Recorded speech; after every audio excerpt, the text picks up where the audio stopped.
नमस्ते बच्चों, my self Jaiswal sir. हम पढ़ रहे हैं class 10th science electricity. Last class में मैंने आपको रजिस्टर्स इन सीरीज कम्बिनेशन के बारे में बताया था। Let us see a video regarding series combination कि इसको किस तरीके से किया जाता है। Now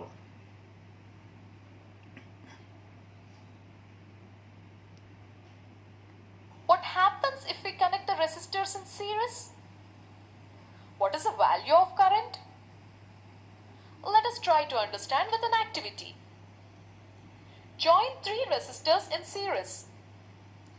Connect them with a battery of 6 volts, an ammeter and a plug key with connecting wires. Plug the key and note the ammeter reading. Change the position of ammeter in the circuit anywhere and take readings. We can conclude that in series combination of resistors, now see here, this is a source of potential difference, that is battery. This is switch, this is ammeter, you can put ammeter anywhere, this is key and these are the 3 registers के बारे में हमने आपको बताया था। ये अलग अलग कलर के कार्बन के ग्लूड बैंड होते हैं, कार्बन में ग्लू मिला दिया जाता है और इस तरीके से पतले पतले शेप में उसको बना दिया जाता है। सो ये रजिस्टर्स हैं जो हमने आपको दिखाए भी थे and they are connected end to end, इनको एंड टू एंड कनेक्ट किया गया है। Voltmeter, you can use voltmeter across this, you can use across this or this। तो बारी बारी अगर आपके पास 3 वोल्ट मीटर हैं तो आप 3 वोल्ट मीटर है तो तीनों को एक साथ भी लगा सकते हैं। अगर आपके पास सिंगल वोल्ट मीटर है तो बारी बारी एक एक का पोटेंशियल डिफरेंस यूज करिए। So this is the procedure how to connect the resistors in series and ammeter में डिफ्लेक्शन आएगा। Now connect voltmeter in parallel across the ends A and F. Take voltmeter readings. Take out the plug key and disconnect the voltmeter. अगर A and F के across में आप लगाओगे तो जो इसका टोटल पोटेंशियल ड्रॉप आएगा वो सेल पोटेंशियल के बराबर होगा। So it is equals to cell potential. Whatever is the potential drop across the combination of 3 resistor is equal to the cell potential. However, if you connect it one by one to each resistor, then their sum of the potential drop is equals to cell potential. Now connect the voltmeter across the ends A and B.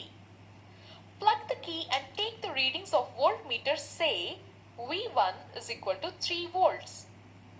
Similarly, connect the voltmeter across C and D and E and F. Take readings in each case. Say V2 is equal to 2 volts and V3 is equal to 1 volts. Add V1, V2 and V3. We get 6 volts. You will observe that the total potential difference across a combination of resistors in series is equal to the sum of potential difference across the individual resistors. That is, V is equal to V1 plus V2 plus V3. Applying the Ohm's law to the entire circuit, we have V is equal to IR on applying Ohm's to the 3 resistors. Now we will see the series combination. तो हमने ये देख लिया है। Now we will see the resistors in parallel combination. Now resistors in parallel combination.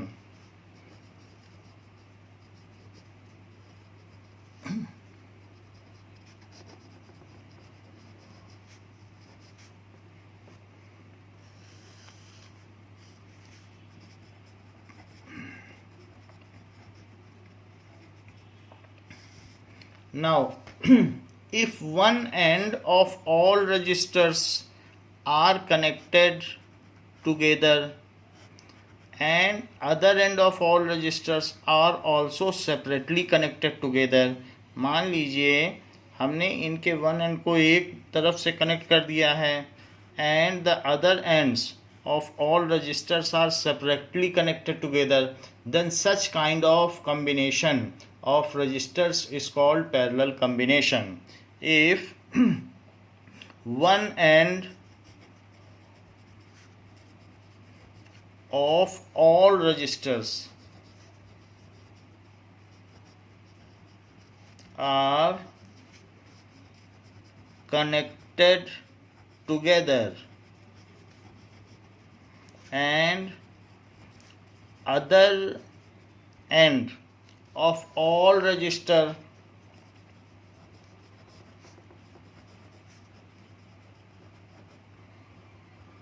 are separately connected together.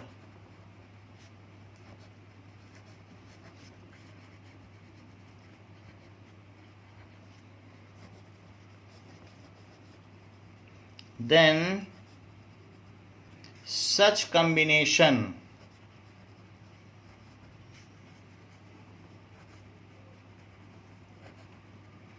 of registers is called parallel combination.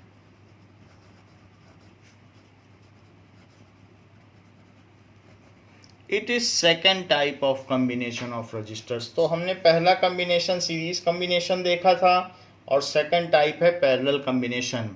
अब इनके इस ends को किसी source of potential difference से connect कर दें. So we have connected it through the source of potential difference, and a key is connected in the circuit diagram in series along with the ammeter, which will take the current, electric current in the circuit. And further, these three, यहाँ पर मान लीजिए कि potential drop अगर आप देख लें, इसमें हमने 2 वोल्ट का ले लीजिए दोनों, तो टोटल 4 वोल्ट का पोटेंशियल ड्रॉप है. सो इसको लिख लीजिए 4 वोल्ट. ये हायर पोटेंशियल होता है प्लस, और ये होता है लोअर पोटेंशियल, तो इसे 0 वोल्ट ले लो. तो हायर पोटेंशियल है. मान लो अगर आप कहीं भी मेले में जा रहे हो और आपके पास जाने के 3 रास्ते हैं, तो you will go to one way, and after चाहे तो आप कहीं मेले में जा सकते हो, या कहीं और कुछ एग्जीबिशन लगा है वहाँ जा सकते हो, या किसी रेस्टोरेंट में. So you will opt any path if you are going for outing. So जैसे कि किसी भी रिवर से ट्रिब्यूटरी निकलती है, उसी तरीके से जो भी यहाँ करंट होगी, करंट क्या है? Flow of charges. So all charges are distributed in 3 paths. अलग अलग पाथ में डिस्ट्रीब्यूट होंगे, और जिस पाथ का रेजिस्टेंस सबसे कम होगा उस पाथ से सबसे ज़्यादा करंट जाएगी. सो जितना भी चार्ज है वो इनमें डिस्ट्रीब्यूट हो जाएगा. डिस्ट्रीब्यूट होने का मतलब है कि टोटल चार्ज 3 पार्ट्स में डिस्ट्रीब्यूट हो जाएगा. जैसे गंगा की धारा से ट्रिब्यूटरी निकलती है, उप नदियाँ निकलती हैं, तो वो उनमें जो पानी होता है उस सारे पानी का टोटल वॉल्यूम जो गंगा की मुख्य धारा है उसके बराबर होता है. उसी तरीके से जो इनमें जाने वाली करंट्स का सम है वो I के इक्वल होगा, because that I, the current, main current of the circuit, is distributed, redistributed into 3 arms. So in this case what ever, वैसे भी जो चार्जेस फ्लो कर रहे हैं, तो चार्ज तो law of conservation of charges से अवॉइडेड है, तो चार्ज तो क्रिएट नहीं हो सकता, तो सभी आर्म्स में करंट फ्लो करेगी. लेकिन जिसका रेजिस्टेंस सबसे कम होगा उसमें सबसे ज़्यादा करंट फ्लो करेगी, क्योंकि जो सड़क सबसे चौड़ी होगी ज़्यादातर लोग उसी सड़क से जाएंगे, और गली और जो बहुत नैरोड पाथ होगा उससे कम लोग जाएंगे. तो इस तरीके से ये बात भी आपको ध्यान रख लेनी चाहिए. इफ़ R1 सबसे कम है तो यानी वहाँ पर रेजिस्टेंस कम है, तो most of the charges will prefer to flow from first path. तो आप ये जान लीजिएगा कि I1 सबसे ज़्यादा होगा. तो इस कॉन्सेप्ट के हिसाब से चलती है चीज़. अच्छा, एक और भी आपको बात बताई कि इस ऊपर के सर्किट में जो I होगा वो I1 plus I2 plus I3 ये चीज़ है. सो किसी भी जंक्शन पर whatever is the entering current, it is the leaving current. जो भी जंक्शन पर आने वाली करंट है, ये एक जंक्शन है, तो उस पर जाने वाली करंट के इक्वल होगा। तो आई आने वाली करंट है और जाने वाली करंट कौन कौन सी है, I1 plus I2 plus I3। इसको कहते हैं law of currents. So junction rule भी इसको कहते हैं, junction rule. That is at any junction total incoming current is equal to total outgoing current। ये है जंक्शन रूल। तो अब देख लीजिए कि यहाँ पर अगर 4 वोल्ट है तो 4 वोल्ट का मतलब 4 जूल पर कूलम। हर यहाँ से 1 कूलम चार्ज जो जा रहा है उसको 4 जूल एनर्जी दे के सेल भेज रहा है कि ले जाओ 4 जूल एनर्जी हर कूलम को। कूलम का मतलब समझते हो, 1 कूलम को। तो 4 वोल्ट का मतलब समझो 4 जूल पर कूलम, यानी 1 कूलम चार्ज को 4 जूल एनर्जी दी जा रही है कि आप जाइए और मेले में घूम के आइए। तो 4 जूल एनर्जी लेके जाएगा तो कंडक्टर में तो वो अपने एनर्जी नहीं गिराएगा, क्योंकि कंडक्टर आसानी से उसे पास करने देगा, यहाँ उसका कुछ भी एनर्जी ड्रॉप नहीं होगा। सो इसलिए यहाँ तक कोई ड्रॉप नहीं है, यहाँ तक इसके पास 4 वोल्ट है। 4 वोल्ट कोई ड्रॉप ही नहीं है, कंडक्टर तो कभी ड्रॉप नहीं कराता। ये है। अब इसके पास कई रास्ते हैं, वो हो सकता है इस रास्ते से जाए, तीनों रास्ते से नहीं जाएगा, या तो चार्जेस इस रास्ते से जाएंगे, फ्यू कूलम्स इस रास्ते से जाएंगे, फ्यू कूलम्स इस रास्ते से। लेकिन वो जिस रास्ते से भी जाएंगे वो अपनी 4 जूल एनर्जी उस जगह पर गिरा ही देंगे। तो यानी वो यहाँ से अगर यहाँ आए तो उसके बाद तो उनको घर पहुँचना है, तो यहाँ तक आते आते उनके पास 0 जूल एनर्जी हो जाएगी। So no matter whatever path they follow, they will consume या they will expend all of the energy provided by the cell. तो सेल ने जितनी भी उनको एनर्जी दी है वो किसी भी रास्ते से जाएंगे। तो जो भी चार्जेस का डिस्ट्रीब्यूशन हुआ है, कुछ चार्जेस इस रास्ते से जाएंगे, कुछ इससे, लेकिन जो जहां से भी जाएगा पर कूलम 4 जूल एनर्जी वो वहां खर्च कर ही देगा। तो यहाँ 4 वोल्ट है, यहाँ 0 वोल्ट है। तो 4 वोल्ट और 0 वोल्ट के बीच में कितना पोटेंशियल ड्रॉप हो गया। तो इसका मतलब है कि मान लीजिए आपका एक भाई रेस्टोरेंट गया, एक भाई फेयर गया, एक भाई एग्जीबिशन गया, और सबको पापा ने बराबर बराबर पैसे दिए थे। तो सब एग्जीबिशन वाले ने भी अपने सारे पैसे खर्च कर दिए, जो फेयर गया था उसने भी खर्च कर दिए, और जो रेस्टोरेंट गया था उसने भी खर्च कर दिए। सो पोटेंशियल ड्रॉप 4 वोल्ट से 0 वोल्ट हुआ। तो इनके अक्रॉस अगर हम एक वोल्ट मीटर लगाएं तो पैरेलल कॉम्बिनेशन में potential drop across all the register is same, क्योंकि पोटेंशियल ड्रॉप एंड पॉइंट्स पे डिपेंड करता है। तो यहाँ से यहाँ तक ये 0.4 वोल्ट का है, क्योंकि 4 वोल्ट लेके यहाँ पहुँचा, और जैसे इसके अंदर इंटर किया, अब एक स्टॉल आ गया, दुकान आ गई, तो वहाँ पर उसने पैसा खर्च किया। यहाँ इंटर किया तो यहाँ भी खर्च किया, यहाँ, और यहाँ 0 वोल्ट हो गया, खर्च करके आया, क्योंकि ये 0 वोल्ट है। तो 0 वोल्ट, फिर इसके बाद तो कंडक्टर में तो ये बुला ही लिया जाएगा, यहाँ से ही पॉजिटिव चार्ज आ जाएगा, क्योंकि पॉजिटिव चार्ज के फ्लो करने की दिशा को ही करंट कहते हैं। तो इस तरीके से हम ये कह सकते हैं कि potential drop across all registers in parallel combination is same। ये बहुत बड़ी बात है, कोर कॉन्सेप्ट है इस चीज का। The potential drop, the current in different arms of parallel combination is different. Current in different arms of parallel combination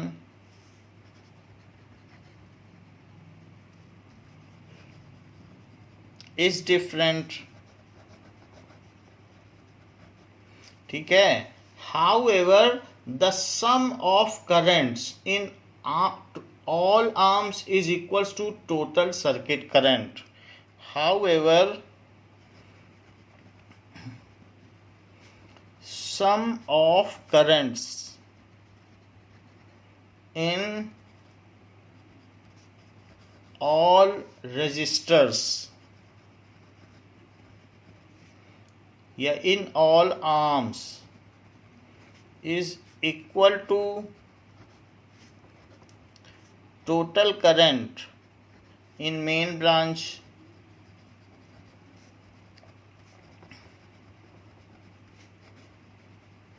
this is called junction rule. ये चीज यहाँ लिखी गई, यही जंक्शन रूल है। एक बात और आपको बतानी है, the potential drop in parallel combination across each resistor is same. आप किसी भी रास्ते से जाएं, आपकी एनर्जी उतनी ही जाएगी पर कूलम। तो इस तरीके से द पोटेंशियल ड्रॉप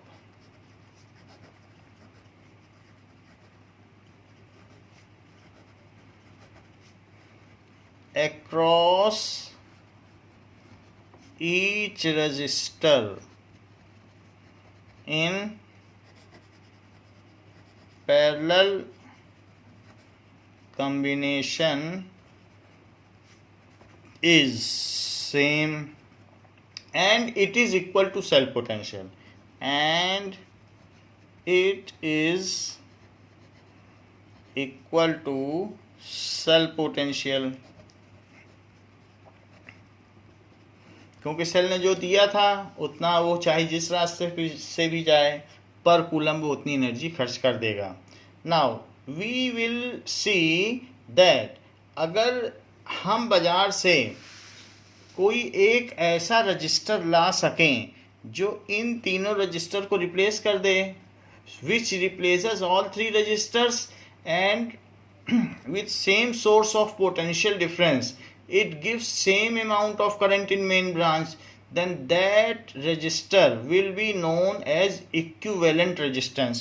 तो उसको तुल्यांक प्रतिरोध कहा जाएगा। if we use a single resistor with same source of potential difference and it gives same current in main branch, अगर वो सेम करंट दे दे तो उसी पोटेंशियल डिफरेंस पर हमने लगाया, तो उसको हम आर इक्विवेलेंट भी कह सकते हैं और आर पी भी कह सकते हैं, आर इक्विवेलेंट। तो अगर वो वही कर दे तो ये इसके इक्विवेलेंट माना जाएगा, क्योंकि तीनों को हटा दिया और एक सिंगल लगाया और उसने वही काम कर दिया, तो इन्हीं के तो इक्विवेलेंट ये हुआ। नाउ दिस इज आई, तो आई इसमें भी था, आई इसमें भी है। तो इसलिए इफ वी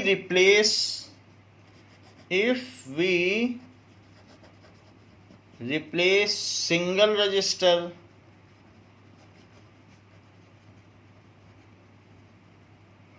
ठीक है, if we replace single resistor in place of three resistance in parallel, in place of three resistors in parallel, so that it gives same circuit current with same source of potential difference। जो पहले definition थी वही अभी भी definition है, source of, series में भी यही लिखाई थी, potential difference, then such register is called,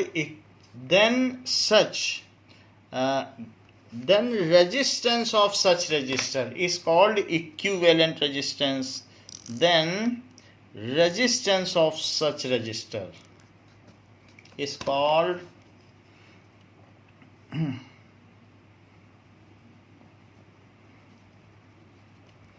of such resistor is called equivalent resistance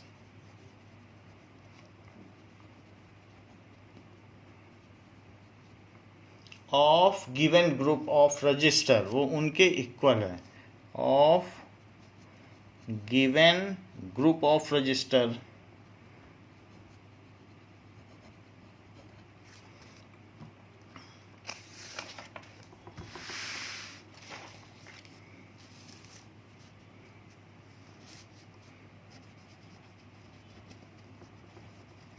तो अब हम ओम्स लॉ लगाएंगे। जो भी हमारे पास कनेक्शन है उसमें ओम्स लॉ लगाएंगे।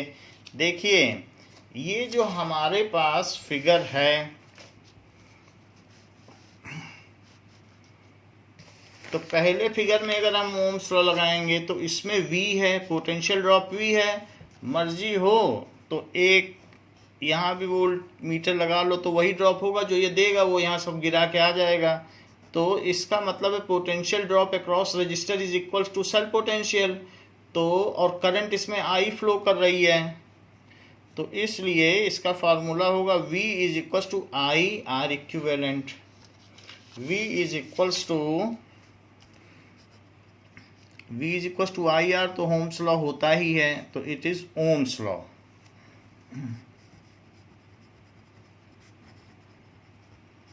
अच्छा इसमें देखिए इस वाली आर्म में, जो ये वाली आर्म है, I1 करंट फ्लो कर रही है और I1 करंट फ्लो कर रही है, R1 इसका रेजिस्टेंस है और V तो सभी में ड्रॉप सेम ही है। V इसमें भी है, V इसमें भी है, V इसमें भी है, ड्रॉप तो सब में सेम है।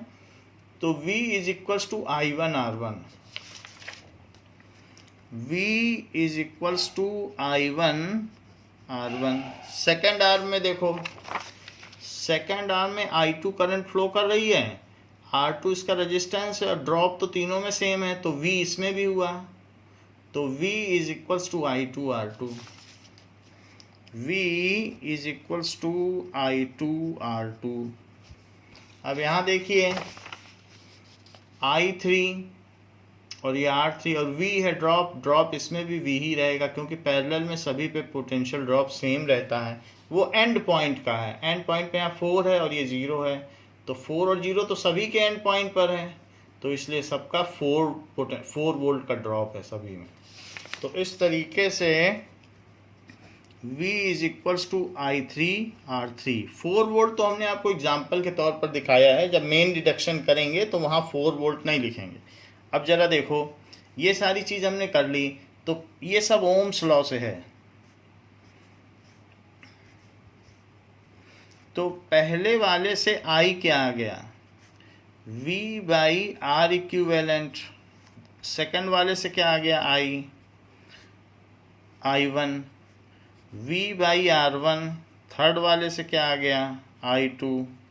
It is V by R2 और इससे क्या आ गया, I3। It is V by R3। तो हमने ये सारे निकाल लिए, V by R1, V by R2, V by R3। अच्छा, we know that whatever is the water in main river is equals to the sum of volume of waters of all the tributaries। तो जो भी पहले जितनी current enter कर रही है वो तीनों ब्रांचेस में इक्वली डिस्ट्रीब्यूट हो जाएगी। इक्वली क्या मतलब, उसका डिस्ट्रीब्यूशन हो जाएगा एज पर रेजिस्टेंस। सो I1 plus I2 plus I3 as per resistance distribution होगा, जिसमें सबसे कम रेजिस्टेंस उसमें सबसे ज़्यादा करंट। हमारे घर में जो आयरन होता है तो वो कपड़ों को प्रेस करने के लिए, उसमें सबसे कम रेजिस्टेंस होता है, तो सबसे ज़्यादा करंट फ्लो करती है, इसीलिए वो सबसे ज़्यादा हीटेड हो जाता है। तो अब ज़रा देखो I की वैल्यू रखो V by R equivalent, V by R equivalent, और I1 V by R1, I2 V by R2 और I3 V बाई R3। सारी वैल्यूज़ हमने इसी में पुट कर दी, और ये जंक्शन रूल था तो जंक्शन रूल में पुट किया। जंक्शन रूल क्या कहता है, whatever current enters at any junction it is equals to the sum of leaving current from that junction. तो जंक्शन रूल है ये, तो हमने सारा कर दिया है।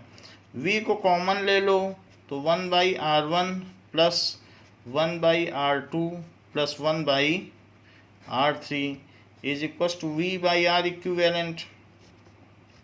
V से V कैंसिल हो गया, तो 1/R equivalent is equals to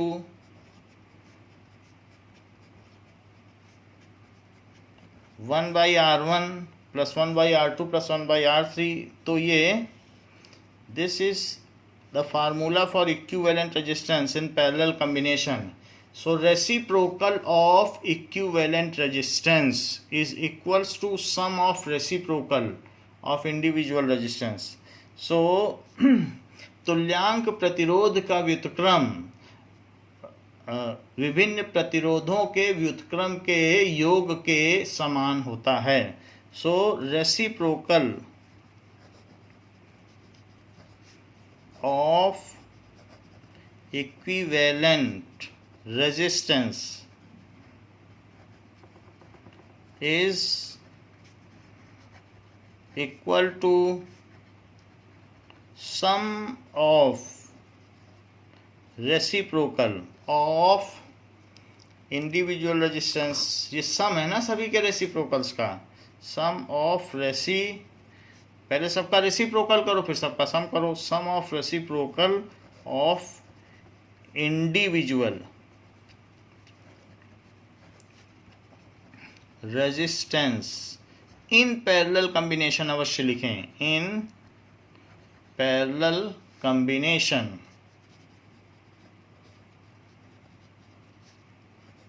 ठीक है.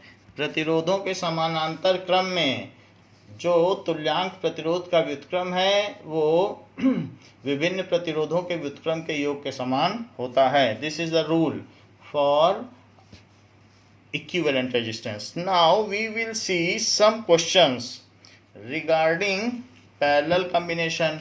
तो parallel combination में हम ये देखेंगे कि इसको किस तरीके से अप्लाई किया जाए. जैसे कि एक क्वेश्चन हम देख रहे हैं कि ये 2 ओम है और ये 4 ओम है और इन दोनों को आपने ऐसे कनेक्ट कर लिया है और कनेक्ट करने के बाद इसको सेल में कनेक्ट कर लिया है. फिर यहाँ की लगा दी है और फिर यहाँ एमीटर लगा दिया है. अब देखिए इससे ऐसे करंट जाएगी और ऐसे करंट आएगी. ये अगर हम यहाँ पे एक वोल्ट मीटर लगा दें और एक वोल्ट मीटर यहाँ लगा दें तो ये R1 है. ये इसको आप 1 मान लें और इसको 2 मान लें. सो ये V1 है और ये V2 है. मान लीजिए इसका 4 वोल्ट सेल पोटेंशियल है. तो क्या आप मुझे बता पाएंगे, करंट तो अलग अलग होगी, करंट इसमें I1 होगी, करंट इसमें I2 होगी और मेन करंट I होगी. तो क्या आप मुझे ये बता पाएंगे कि V1 बड़ा होगा कि V2 बड़ा होगा. तो इस केस में चूंकि ये पैरेलल कॉम्बिनेशन है तो V1 और V2 इक्वल होंगे क्योंकि पैरेलल कॉम्बिनेशन में डिफरेंट रजिस्टर के अक्रॉस जो भी पोटेंशियल ड्रॉप होगा वो सेल पोटेंशियल के इक्वल होगा. क्योंकि ये 4 वोल्ट यहाँ पर है और यहाँ 0 वोल्ट तो ड्रॉप तो एक हुआ. एंड पॉइंट पे होता है ना ड्रॉप. तो इस तरीके से दोनों में V1 is equals to V2 हुआ. आपसे पूछा गया है कि tell the current in different arms, main current in circuit, ये चीज़ पूछी गई है. And equivalent resistance. So tell current in individual arm, main current in circuit,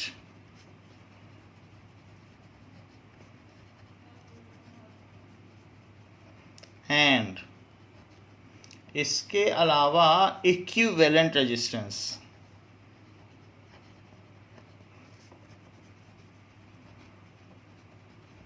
ये सारी चीज़ पूछी गई. तो जरा देखिए 1/RP भी लिखा जा सकता है. पैरेलल है ना तो बुक कई जगह RP लिखती है तो आप भी RP लिख दो. R इक्विवेलेंट की जगह RP लिख दो, कोई बात नहीं. 1/R1 plus 1/R2. R1 कितना है और R2 कितना है, इसे लिखते रहिए 1/RP। इसका LCM लो तो 4, तो 2 2 जा 4 और 4 1 जा 4, तो कितना हो गया 3/4। सो 1/RP कितना हो गया 1/RP इज इक्वल्स टू 3/4। चीज़ों को पलट दीजिए तो बताओ RP क्या हो गया 4/3। तो ये 1.33 हो गया, 1.33 ओम ये RP हो गया। और या तो ये भी लिखा जा सकता है सो इज इक्विवेलेंट रेजिस्टेंस, ये क्या हो गया इज इक्विवेलेंट रेजिस्टेंस। तो एक चीज़ तो हमने निकाल ली, इक्विवेलेंट रेजिस्टेंस हो गया। अब हमें डिफरेंट आर्म्स में करंट चाहिए, तो कैसे करंट निकालें।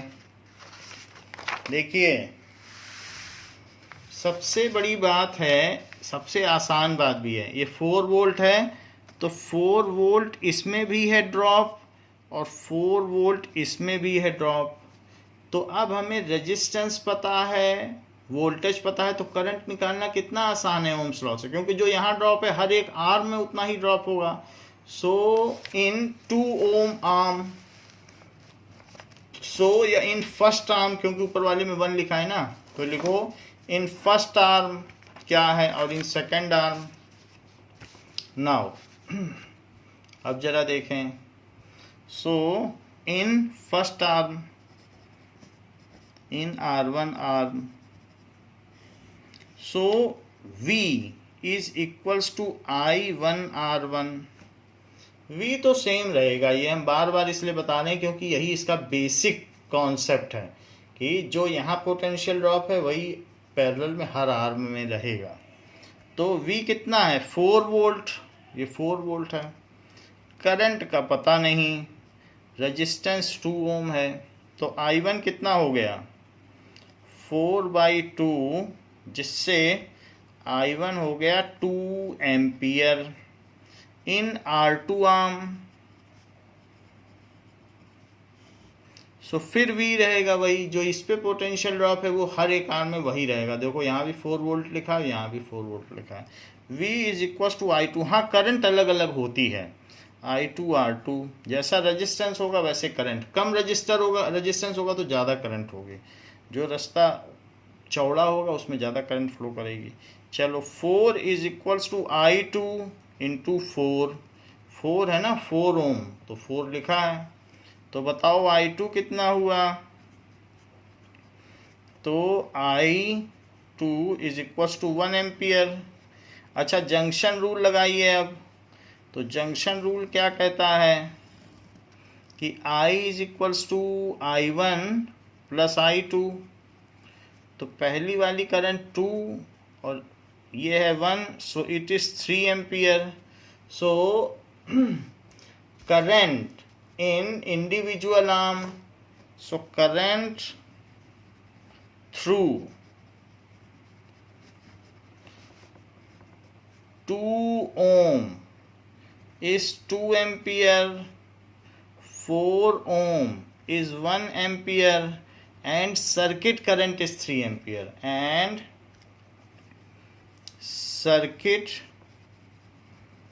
current is 3 ampere।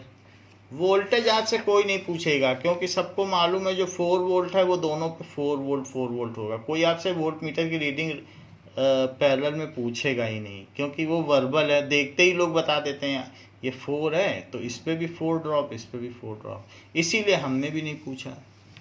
Now so this was the deduction of formula for 3 resistors when combined in parallel. Let us solve some questions given in book. So example 12.8.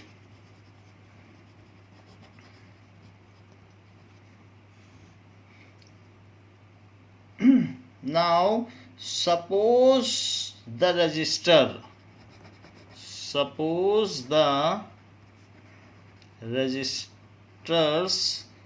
R1, R2 and R3, R1, R2 and R3 connected in parallel,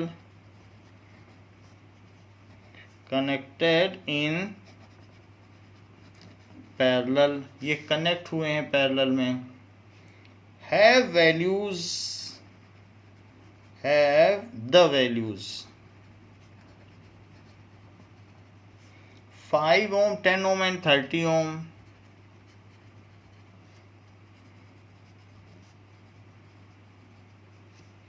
respectively,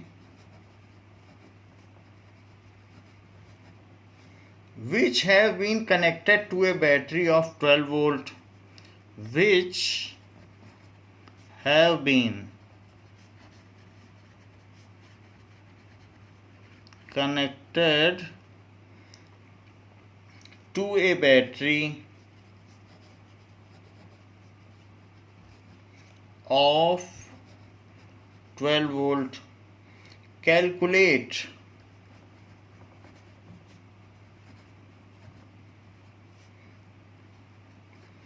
the current through each resistor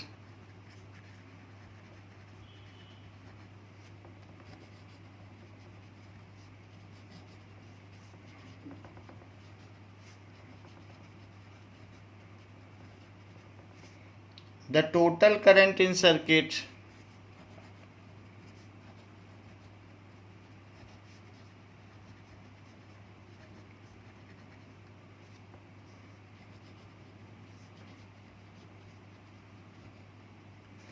and the total circuit resistance. तीसरी बात कही गई है and the total circuit resistance.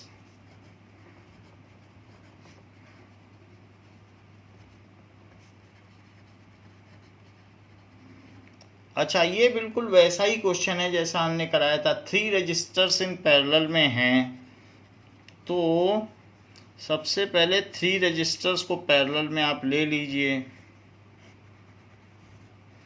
तो parallel में लेने पर 1 and एक साथ कनेक्ट किया जाता है और दूसरा एंड एक साथ कनेक्ट किया जाता है। ऐसे हमने कनेक्ट कर दिया। नाउ अब ये जब कनेक्ट हो गया तो फर्दर इसको किसी सोर्स ऑफ पोटेंशियल डिफरेंस के क्रॉस कनेक्ट किया जाएगा। एक की भी लगाई जाएगी, क्लोज्ड की, एक एमीटर भी होगा और साथ ही साथ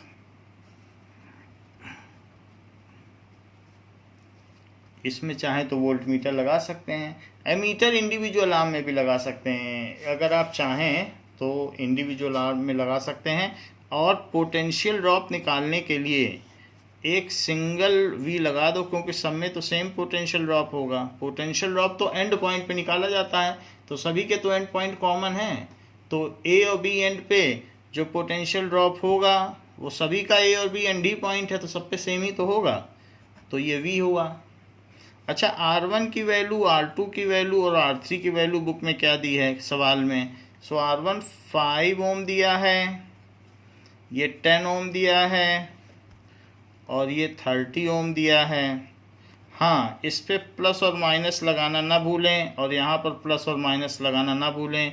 इनकी जो इंडिविजुअल आर्म है उनमें करंट दिखाना ना भूलें। ये सारी चीज़ हो गई। और ये इसमें जो आई है ये मेन करंट हो गई, वापसी में भी आई दिखाइए और यहाँ से भी करंट लौटती हुई दिखाइए। तो इस तरीके से दिखाया जाता है। तो जो भी चीज़ है ये पूरा पंक्चुएशन है, इसका डिसिप्लिन है इस सवाल का। तो ऐसे हमने दिखा दिया। अब वो जो पूछ रहा है वो बता दीजिए। उसने क्या पूछा है? The current through each register. तो ये बताइए पोटेंशियल ड्रॉप कितना है? 12 वोल्ट। तो यहाँ लिखो 12 वोल्ट। क्या आपको इस बात की जानकारी है ये 12 वोल्ट हर एक में ड्रॉप होगा? क्योंकि 12 12 12 12 रास्ते में तो कोई पैसा गिराएगा नहीं। और यहाँ पर ये 0 एंड है तो 0 0 0 0, तो यहाँ 12, यहाँ 0, तो 12 से 0, तो 12 इस रास्ते से कोई जाएगा वो भी पूरा पैसा खर्च करेगा। और यहाँ 12 है, यहाँ 0 है, तो 12 से 0 यहाँ भी उतना खर्च करेगा। तो सब पे 12 का ड्रॉप है, तो आप सभी पे 12 वोल्ट लिख ही दें, क्योंकि जो यहाँ सेल्फ पोटेंशियल है वही सब पे ड्रॉप है। तो 12 वोल्ट है ना यहाँ पे, 12 वोल्ट, तो वही तो सब पे ड्रॉप होगा। अब जबकि आपको हर आर्म का रेजिस्टेंस और वोल्टेज पता है तो ओम्स लॉ लगाते हुए I1 I2 R3 निकाल लीजिए। ये सबसे सिंपल था, इसीलिए सबसे पहले पूछा गया current through each resistor. So solution देखिए कि V is equals to, V तो सब में सेम होगा, I1 R1, ठीक है। सो V कितना है 12 इज इक्वल्स टू I1 तो पता ही नहीं है, R1 5 है, तो इसलिए I1 कितना हो गया 12/5 दैट इज 2.4 एम्पियर। तो ये I1 हुआ। अच्छा V is equals to I2 R2, यहाँ ऊपर ही लिख दो यूजिंग ओम्स लॉ, क्योंकि ओम्स लॉ लिखना जरूरी है, ओम्स लॉ तो सभी के लिए वो कॉमन हो जाएगा।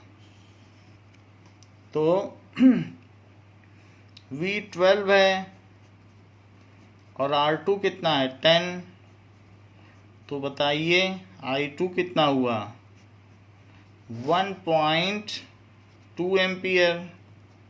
ये I2 हो गया। And V is equals to I3 R3, तो यहाँ पर भी पोटेंशियल तो सेम ही होगा, पैरेलल कॉम्बिनेशन है। I3 का पता नहीं, R3 की वैल्यू 30 है, तो I3 कितना हो जाएगा 12/30। तो ये कितने से कटेगा 2 से कट सकता है, 2 6 जा और ये 15, अभी भी ये 3 से कट सकता है, तो 3 2 जा 6 और 3 5 जा 15। तो इस तरीके से 0.4 एम्पियर। तो ये I1 I2 I3 निकल गया 0.4 एम्पियर, 1.2 एम्पियर और 2.4 एम्पियर। जबकि ये तीनों चीज़ें आपको पता चल चुकी हैं, तो अब आप एक जंक्शन रूल लगाइए, I is equals to I1 plus I2 plus I3, ये जंक्शन रूल होता है। तो इसमें I की वैल्यू क्या आ जाएगी 2.4 प्लस 1.2 और प्लस 0.4, इन सबको जोड़ दो तो देखो 3.6 हुआ और 3.6 में 4 जोड़ो तो that is 4.0 ampere. So main branch में 4 एम्पियर करंट हो गई। So total current in circuit, question में पूछा गया टोटल करंट इन सर्किट, तो ये बी पार्ट हुआ, ये बी पार्ट हो गया टोटल करंट इन सर्किट। ये ए पार्ट हुआ कि इंडिविजुअल करंट, लेकिन इनके कंक्लूडिंग स्टेटमेंट लिखने हैं तो लिखना पड़ेगा कि देखिए करंट इन, सो लिख लें कि current through 5 Om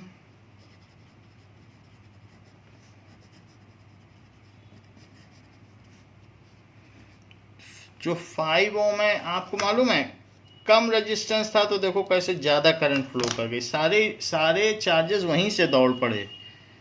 5 Om is 2.4 ampere, सबसे ज़्यादा करंट है, कम रेजिस्टेंस था तो सबसे ज़्यादा करंट। करंट थ्रू 10 ओम, उसमें थोड़ा कम गए 1.2 एम्पियर, एंड थ्रू, और जिसका सबसे ज़्यादा रेजिस्टेंस था 30 ओम इज 0.4 एम्पियर। हमारे घर के जो नाइट बल्ब या 0 वाट के बल्ब का सबसे ज़्यादा रेजिस्टेंस होता है तो उसमें करंट जाती ही नहीं, इसीलिए टिम टिम करके जलता है। तो अब जरा देखो, and current through circuit is 4 ampere, इन्हीं सबका तो सम है, and current through circuit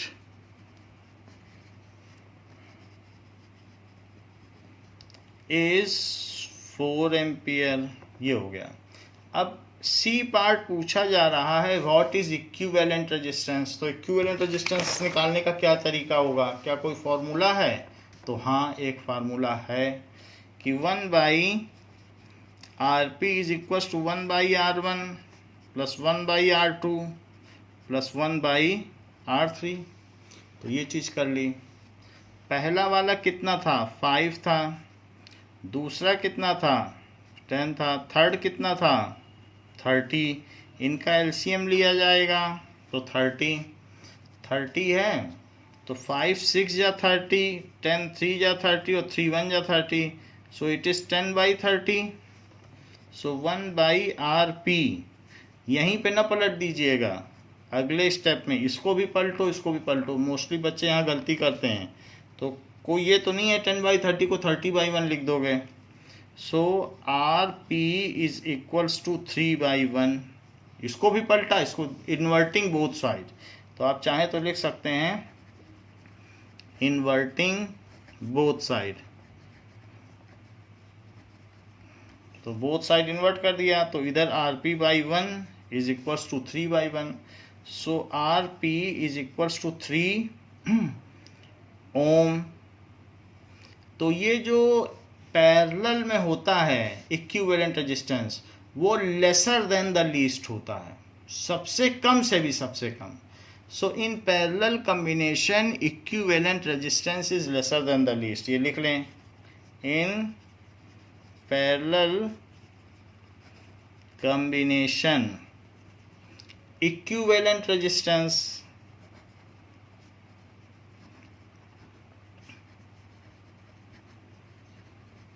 is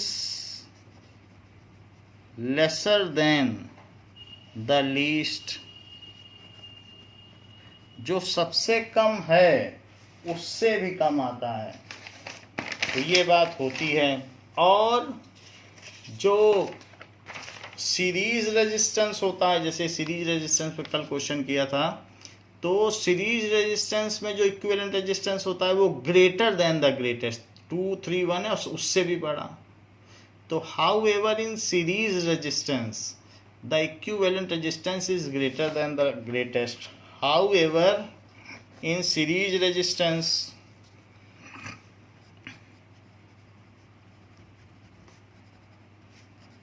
क्योंकि उसमें सम हो जाता है ना सबका। Series combination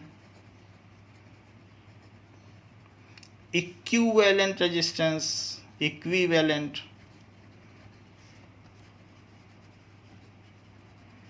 is greater than the greatest।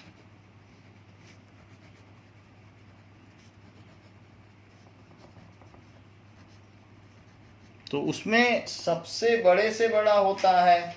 और जबकि पैरेलल कॉम्बिनेशन में क्या होता है, पैरेलल कॉम्बिनेशन में सबसे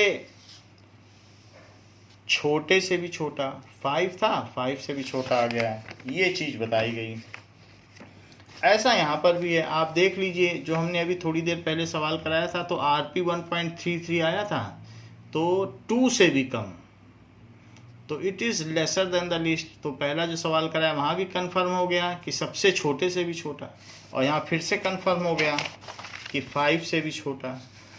तो it is laser than the least, 5 है और आंसर आया 3। तो पैरेलल में सबसे छोटे से छोटा, और सीरीज़ में यानी देखो समानांतर क्रम में सबसे छोटे से छोटा, और श्रेणी क्रम में सबसे बड़े से बड़ा। तो इस तरीके से ये बात समझ में आ गई। Now we will solve some questions. In text question पर आते हैं। तो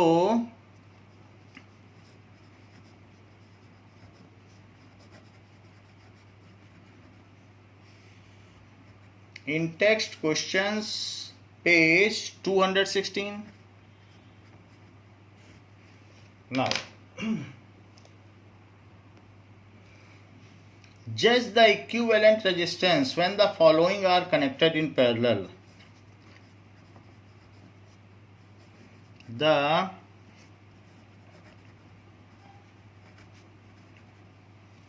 equivalent resistance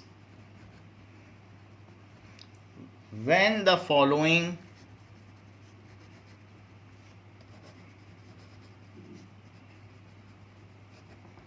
are connected in parallel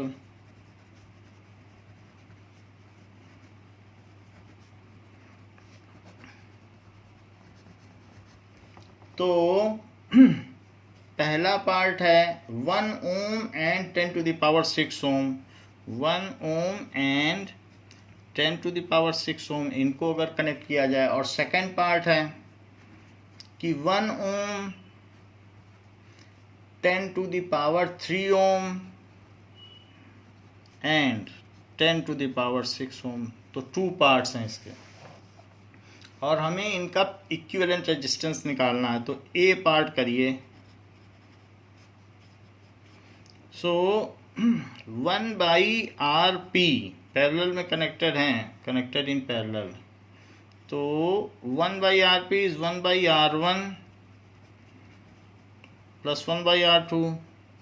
so 1 by 1 और plus 1 by 10 to the power 6. So it is 1 by 1 और प्लस 1 बाई 1 2 3 4 5 6 जीरो लगा दिए। और इसका एलसीएम क्या होगा? 10 लाख होगा। 1 से इसमें डिवाइड करोगे 3 4 5 6 और यहाँ इससे करोगे तो 1 आ जाएगा। तो 1 by R P is equals to 1 2 3 4 5 लगा के 1 लिख दीजिए, और नीचे 2 3 4 5 6। सो 1 बाई आर पी क्या आ गया? 1 by R P is equals to 3 4 5 1 और नीचे 6 जीरो लगाइए, 1 2 3 4 5 6 और पलट दीजिए। इन्वर्ट करके लिखिए सभी चीज़ों को। तो आर पी इज 5 6 और डिवाइडेड बाई 0 0 0 1, ये चीज़ आ गई। तो अब हमारे पास ये चीज़ आ गई। तो इस चीज़ को अब हम कैलकुलेट कर लें और पता कर लें कि इसका क्या आंसर है।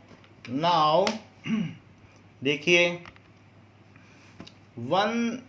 10 लाख अपॉन 10 लाख 1। सो इसलिए 1 0 0 0 0 0 0 2 2 2, ठीक है। और डिवाइडेड बाई 1 0 0 0 0 0 1। तो इससे क्या आंसर आएगा? सो इससे हमने डिवाइड कर दिया, सो 0.99999 आता चला जाएगा। तो आप इसे लिख लें, नीचे थोड़ा सा ज़्यादा है तो इसलिए 0.9 बार इतना आ जाएगा।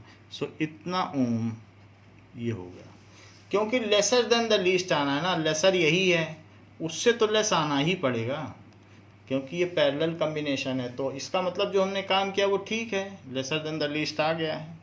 सो it is laser than the least. अब ज़रा देखें इसी का सेकंड पार्ट, कि सेकंड पार्ट में क्या होगा। सेकंड पार्ट में क्या क्या चीज़ें ली गई हैं। तो 1 by R P is 1 by R one plus 1 by R two plus 1 by R three लिया गया है। So it is equals to 1 by 1 और 1 बाई 1000, 10 टू द पावर 3 था कि नहीं, और 1 बाई 10 लाख यानी 1 मिलियन। तो 1 2 3 4 5 6 ये 1 मिलियन हो गया। इसे 10 लाख भी कह सकते हैं। 10 लाख इनका एलसीएम हो जाएगा। 1 से 10 लाख आएगा यानी 1 मिलियन। 1000 से डिवाइड करोगे तो 3 जीरो आ जाएंगे और इससे करोगे तो 1 आ जाएगा।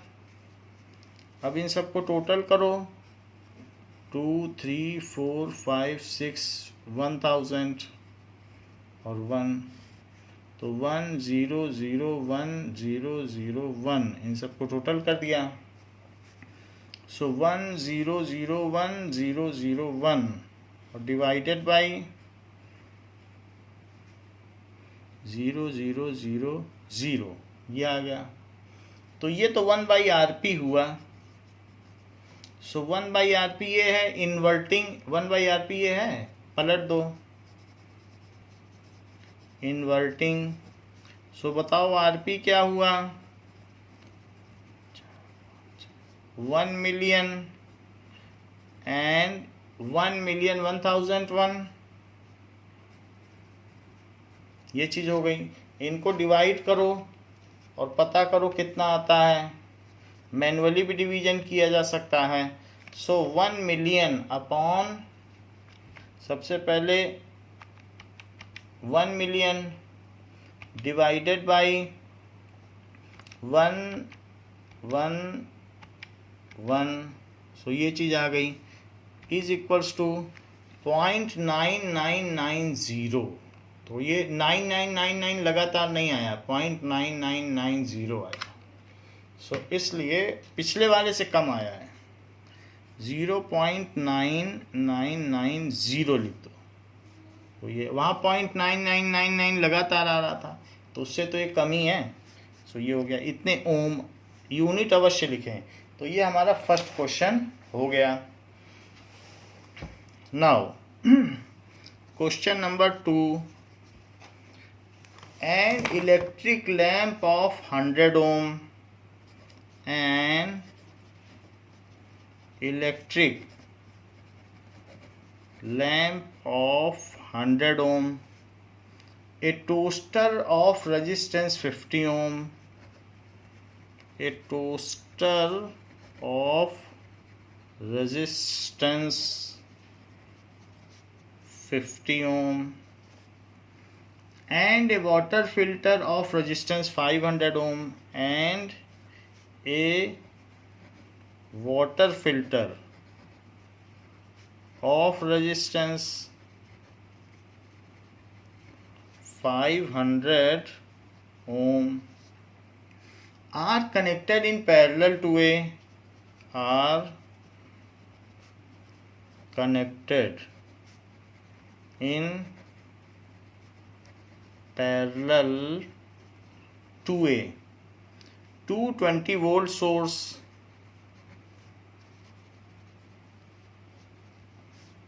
What is the resistance of an electric iron?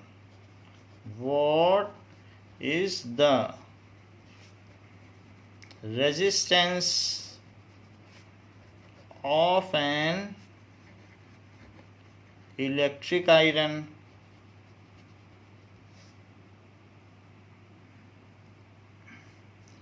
connected to the same source? Connected to the same source, अगर हम एक इलेक्ट्रिक आयरन लगा दें उसी सोर्स पे, connected to the same source,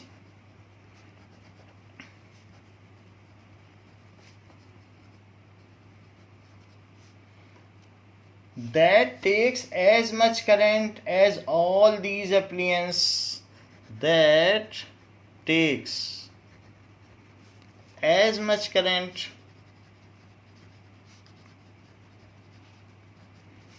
as all three appliances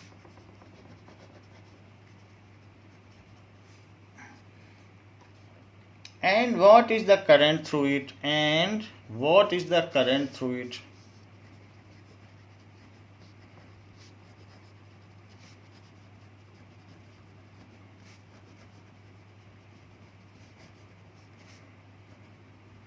तो कहा गया है कि 3 रजिस्टर्स हमने लगा दिए, हम उनको एक इलेक्ट्रिक आयरन से रिप्लेस करना चाहते हैं जो कि उतनी ही करंट ले जितना ये तीनों मिल के लेते हैं मेन सर्किट में। तो उसका कितना रेजिस्टेंस होना चाहिए?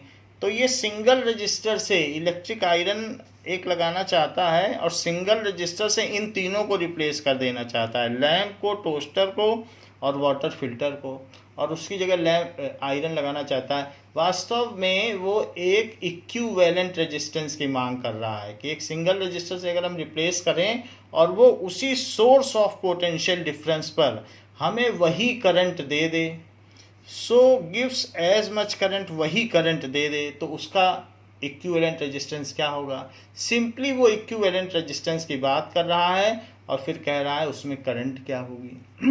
तो आंसर देखिए, 1 by R P equivalent resistance जो तीनों को रिप्लेस कर दे।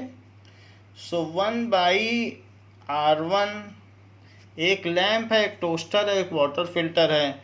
सो लैंप को L लिख दो, टोस्टर को T लिख दो और वाटर फिल्टर को W लिख दीजिए। सो 1 by 100 plus 1 by 50 plus 1 by 500, तो सभी पैरेलल में लगे हुए हैं। वैसे भी जो घर की वायरिंग होती है, आपकी जानकारी के लिए बता दें, वो पैरेलल में होती है। हमारे घर में जितनी भी चीज़ें हैं सब पैरेलल में लगी हुई हैं, सबके घर में यही होता है। तो हाउस होल्ड वायरिंग पैरेलल में होती है। अब ये देखो कि जिससे कि सारे इक्विपमेंट्स अपनी ज़रूरत के हिसाब से करंट ड्रॉ कर सकें, सभी में एक ही जैसी करंट ना जाए। ये ना हो अगर सीरीज में लगा दोगे तो सब झालर की तरह जलेंगे, सब में एक ही जैसी करंट जाएगी। तो इसलिए पैरेलल में लगाते हैं, जिसमें रेजिस्टेंस कम होगा उसमें करंट ज़्यादा जाएगी, जिसमें रेजिस्टेंस ज़्यादा होगा जैसे नाइट लैंप उसमें करंट कम जाएगी। तो अब ये देखो, तो इसका 500 हुआ, तो 100 से डिवाइड करो तो 550 से डिवाइड करो और 500 से डिवाइड करो तो कितना हो गया 16 बाई 500, तो 1 बाई आर पी। अब जरा देखो तो 4 से कट जाएगा, 4 4 जा 16, 4 1 जा 4 और यहाँ 10 बचेगा, तो 4 2 जा 8 और 4 5 जा 20। अब दोनों तरफ इन्वर्ट कर दो, इन्वर्टिंग, तो इन्वर्ट कर देंगे तो क्या हो जाएगा R P is equal to 125 by 4। 4 से इसको 4 3 जा 12 और 4 1 जा 4, फिर 10 बचेगा, तो 4 2 जा 8 और 4 5 जा 20। तो आर पी की वैल्यू कितनी आ गई, ये देखो 31.25 ओम आ गई। फिर से ये कन्फर्म हो गया कि for parallel combination the equivalent resistance is lesser than the least, सबसे कम से भी कम होता है।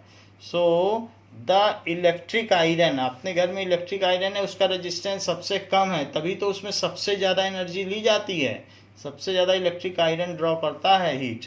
तो इसलिए the resistance of electric iron is 30, क्योंकि वो तीनों को रिप्लेस कर रहा है और अकेले वही एनर्जी ड्रॉ कर रहा है। तो कंक्लूडिंग स्टेटमेंट लिखो, resistance of electric iron is 31.25 ओम, ये रेजिस्टेंस हो गया। अभी पूछा गया है कि अगर ऐसी बात है और हमने एक इलेक्ट्रिक आयरन लगा दिया, उन तीनों को हटा दिया, वो पैरेलल में थे, तो वो जो आयरन है उसका रेजिस्टेंस कितना हो गया 31.25 ओम। तो कह रहा है कि अगर हमने उसको 220 वोल्ट सोर्स से लगाया है तो उसमें करंट कितनी फ्लो करेगी। तो सिंपली ओम्स लॉ लगाओ और करंट का पता कर लो, तो कि कितनी करंट फ्लो करेगी। So using Ohm's law,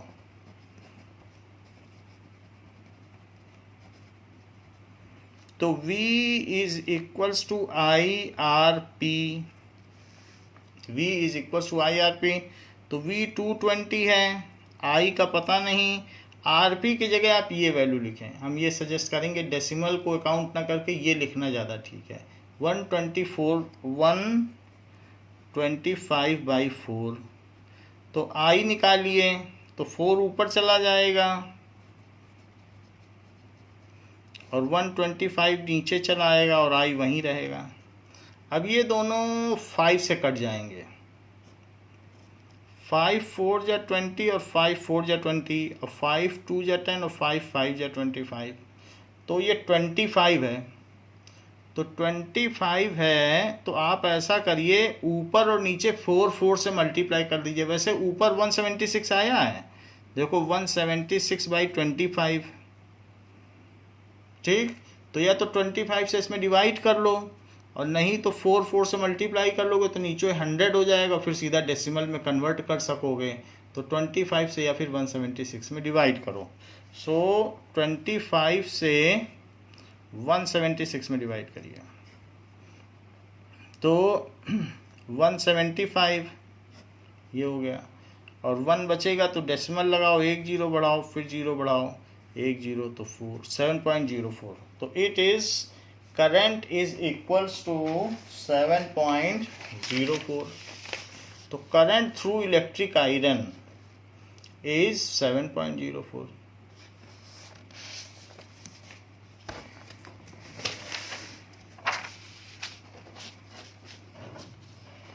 Now I कितना आ गया? So I आ गया 7.04 ampere. So current through electric iron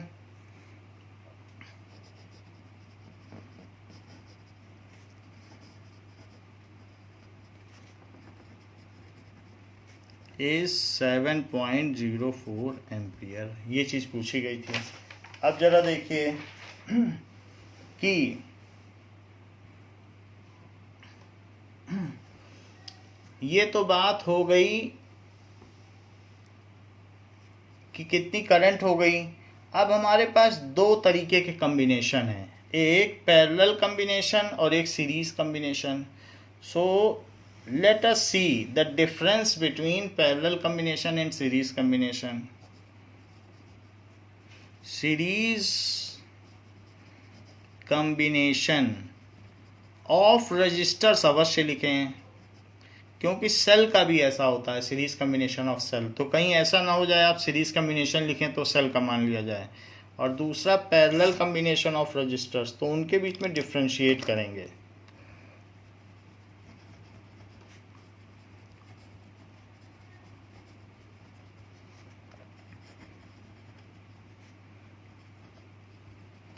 now यही अगला क्वेश्चन भी है आपकी बुक का, इन टेक्स्ट का, कि पैरेलल कम्बिनेशन का सीरीज कम्बिनेशन ऑफ रजिस्टर से एडवांटेज क्या है।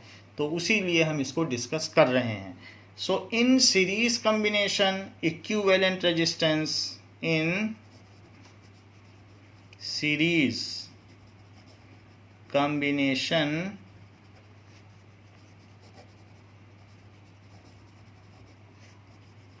resistance is sum of individual resistance, is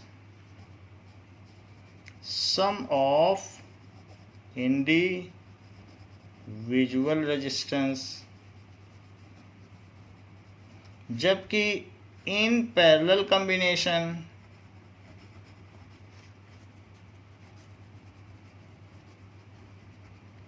reciprocal of equivalent resistance, reciprocal of equivalent resistance, reciprocal of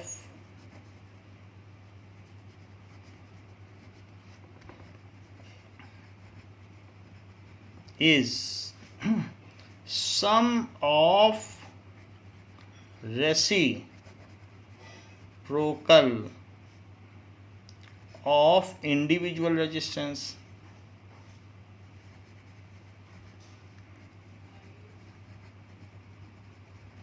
यानी RS is R1 plus R2 plus R3 और RP तो नहीं लिखा जाएगा, 1/RP। तो 1/RP is equal to 1/R1 plus 1/R2 plus 1/R3 for 3 resistors. Second, in series combination, sum of potential drop across various resistor is equals to cell potential. Sum of potential drop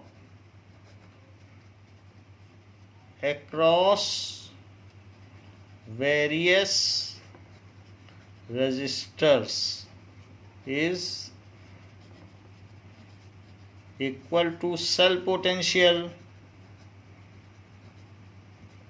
यानी V is equals to V1 plus V2 plus V3।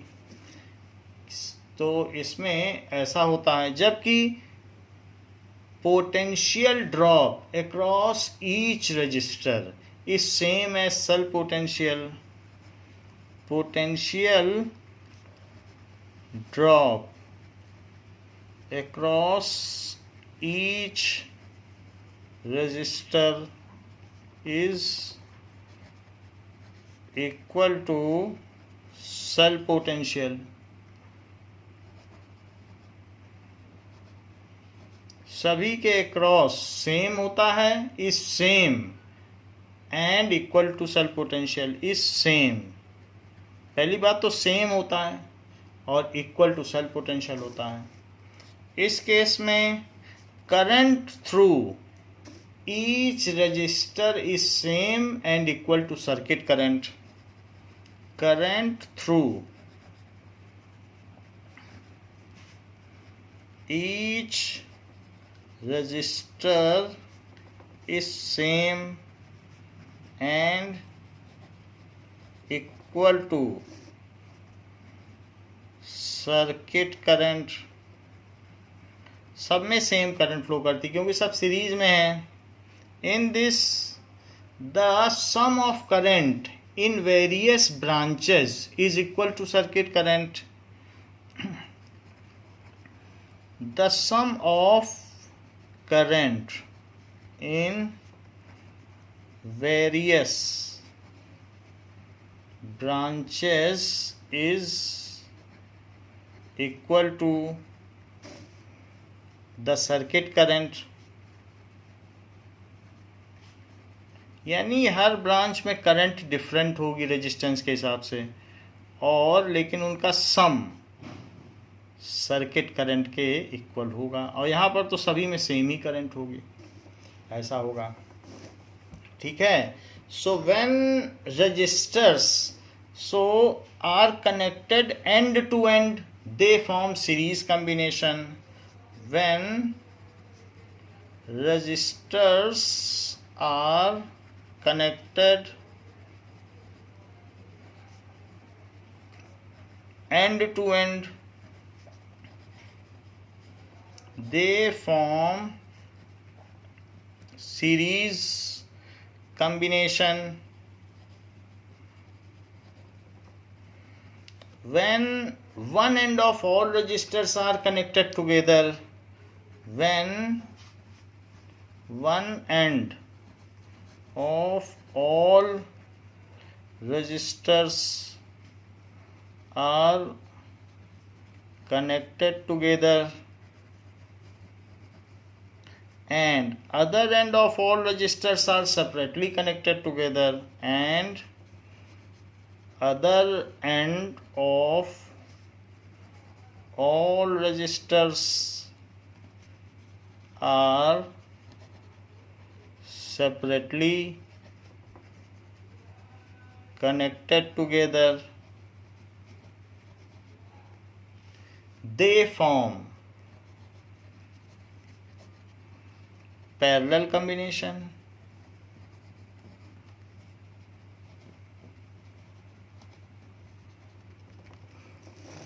Equivalent resistance is higher than the highest resistance. सबसे बड़े से भी बड़ा होता है. Equivalent resistance is higher than the highest resistance. जो सबसे बड़ा है उससे भी बड़ा होता है. और equivalent resistance is lesser than the least resistance.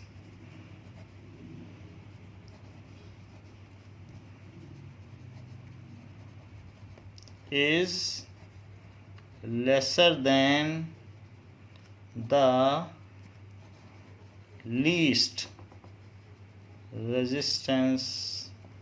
ये सबसे कम से कम होता है. इसके अलावा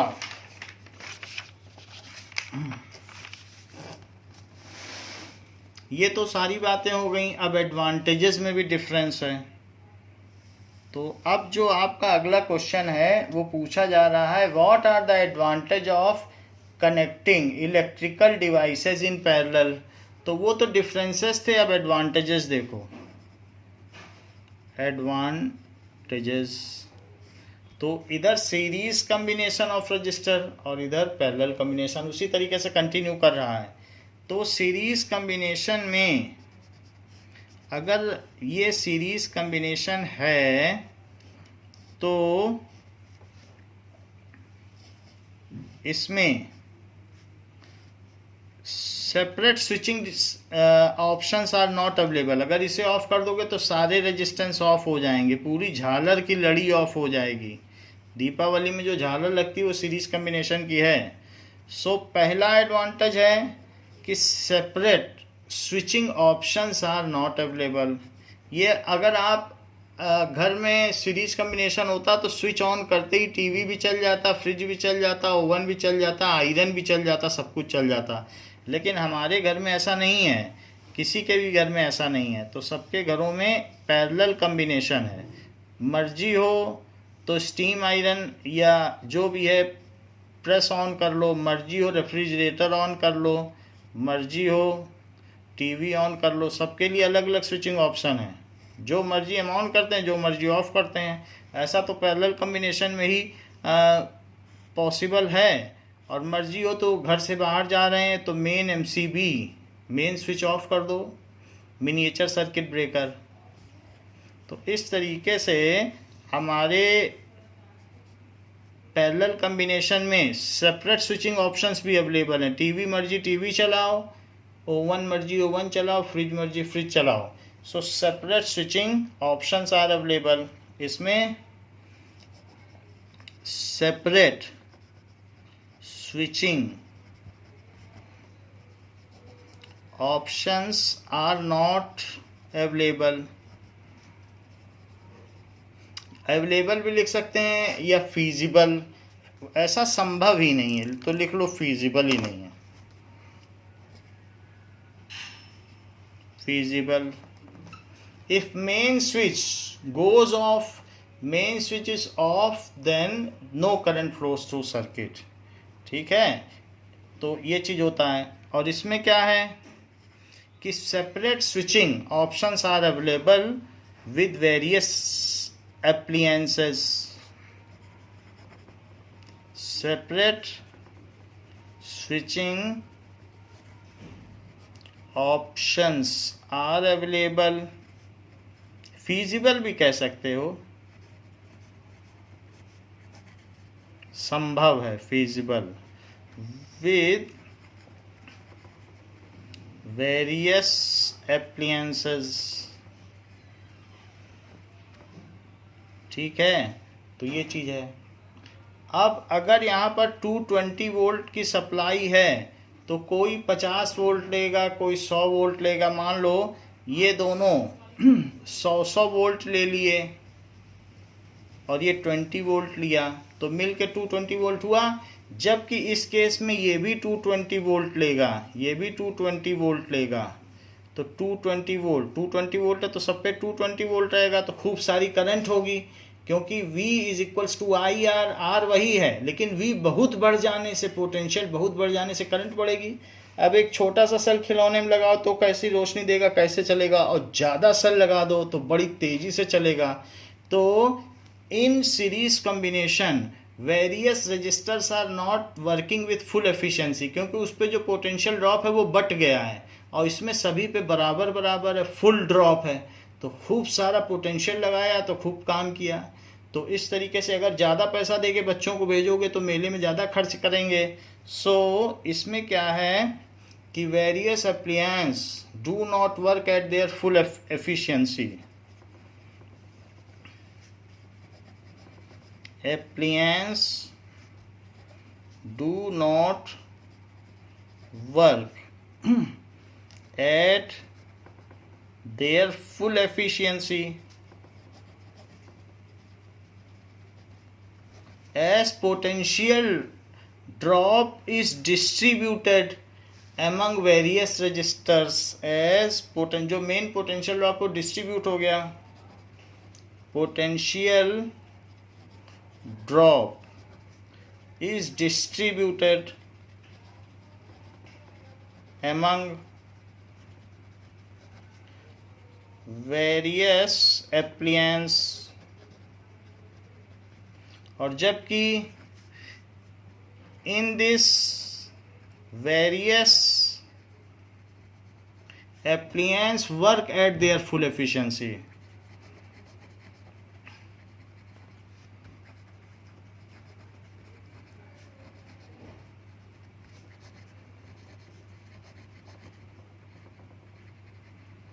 As cell potential drop across each register is equals to cell potential, as potential drop at each register is equal to, सभी पे 220 वोल्ट है, टू सेल पोटेंशियल। हमारे घर में 220 वोल्ट की हाउस होल्ड सप्लाई आती है, सबके घर में 220 वोल्ट सेल पोटेंशियल। अब देखो तीसरी चीज, if any of the register is faulty, कोई मेल्ट हो गया, फ्यूज हो गया, फ्यूज का मतलब मेल्टिंग होता है, देन सर्किट गेट डिसकनेक्टेड, झालर में एक बल्ब खराब हुआ, पूरी झालर खराब। तो इसका मतलब जो घर में नहीं होती लड़ी लगाई जाती है दीपावली में या किसी फेस्टिवल में, तो एक लड़ी एक खराब हुआ तो मेल्ट हो गया, सर्किट टूट गया।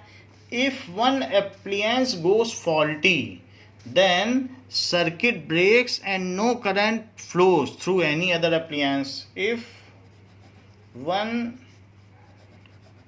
appliance goes faulty then तो क्या होगा, then circuit breaks off,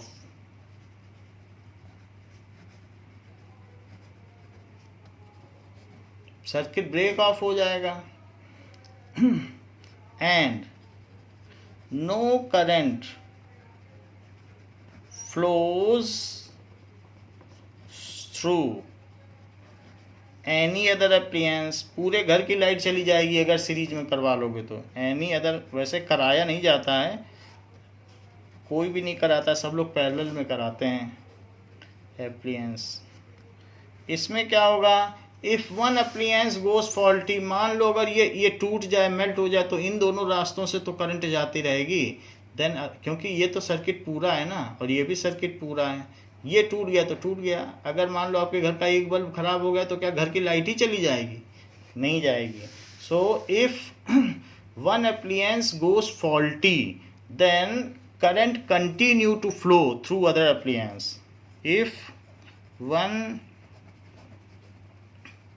appliance goes faulty then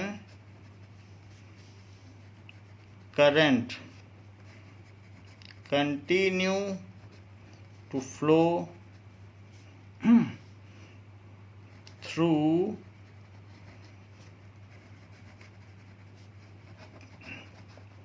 other appliance। तो ये चीज है। और आखिरी चीज, सच connections are used in decorative lights and such connections are used in household wiring। ये एडवांटेज नहीं है, ये डिफरेंस है। such connections are used in decorative lights such connections are used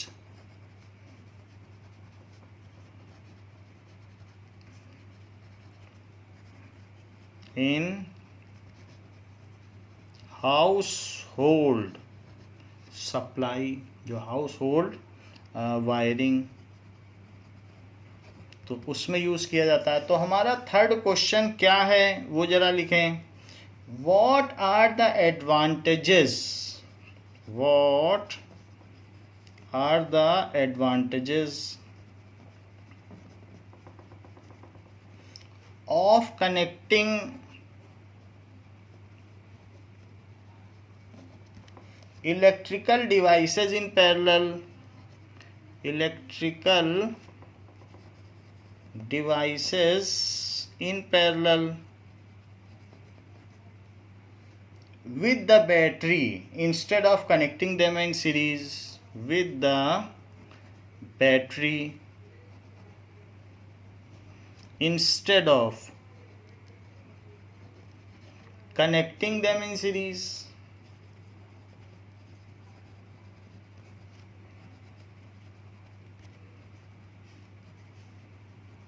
तो ऐसे चीज़ पूछी गई, तो इसका आंसर जो ऊपर दिया गया वही है कि क्या क्या एडवांटेज है, तो हमने एडवांटेज आपको लिखा दिए।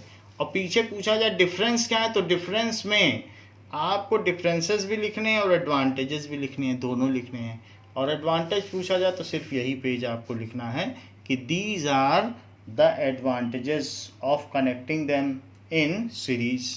तो ये क्वेश्चन आपसे पूछा गया है। तो बच्चों इस क्लास के लिए इतना ही, इसके आगे आपको नेक्स्ट क्लास में बताया जाएगा। थैंक यू बच्चों।